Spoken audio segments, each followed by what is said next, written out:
Digital PCMC news, सत्याला शब्दाची धार। रक्षक चौकातील उड्डाणपुलावरून राजकीय वातावरण तापलं। भाजपच्या नगरसेविका आरती चोंधे यांचा खासदार बारणे यांच्यावर जोरदार पलटवार।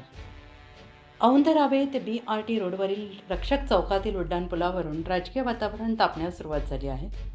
शिवसेना खासदार श्रीरंग बारणे यांनी उड्डाणपूल उभारणीवरून कंत्राटदारांसह अधिकाऱ्यांना दोष देत तीव्र उतारामुळे भविष्यात अपघात झाल्यास कन्सल्टंट अधिकाऱ्यांवर मनुष्यवधाचा गुन्हा दाखल करण्याचा इशारा प्रशासनाला दिला होता। आता यावरून प्रभाग क्रमांक 26 भाजपच्या नगरसेविका आरती चोंधे यांनी खासदार बारणे यांच्यावर जोरदार पलटवार केलाय।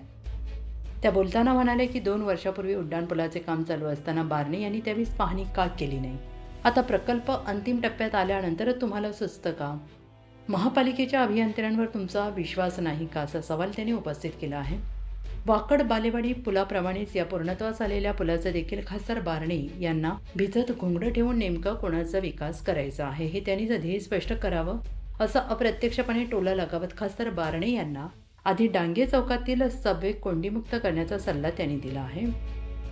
दरम्यान भाजपा नगरसेविका आरती चोंधे यांनी बुधवारी प्रत्यक्ष पुलाच्या कामाची पाहणी केली। यावेळी पत्रकारांशी संवाद साधताना नगरसेविका चोंधे यांनी म्हटले, चिंचवड विधानसभा मतदारसंघाचे आमदार शंकर जगताप यांच्या विशेष प्रयत्नातून प्रभाग क्रमांक 26 विशालनगर, पिंपळे, निलक, कसपेटे वस्ती, वाकड येथील रक्षक चौकात उड्डाणपूल आणि अंडरपासचे काम हाती घेण्यात आले आहे। हे काम आता पूर्णत्वास आलेले आहे।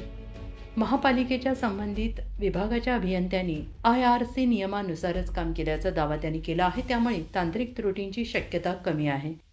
सर्व सुरक्षा नियमांचं पालन होऊन लवकरच या पुलाचे राज्याचे मुख्यमंत्री देवेंद्र फडणवीस आणि आमदार शंकर जगताप यांच्या हस्ते उद्घाटन होणार असल्याची माहिती यावेळी उपस्थित पत्रकारांना दिली आहे। पुणे तसेच पिंपरी चिंचवड परिसरातील महत्त्वाच्या बातम्या पाहण्यासाठी आजच आमच्या डिजिटल PCMC न्यूज चॅनलला सबस्क्राइब करा आणि बेल आयकॉन प्रेस करा।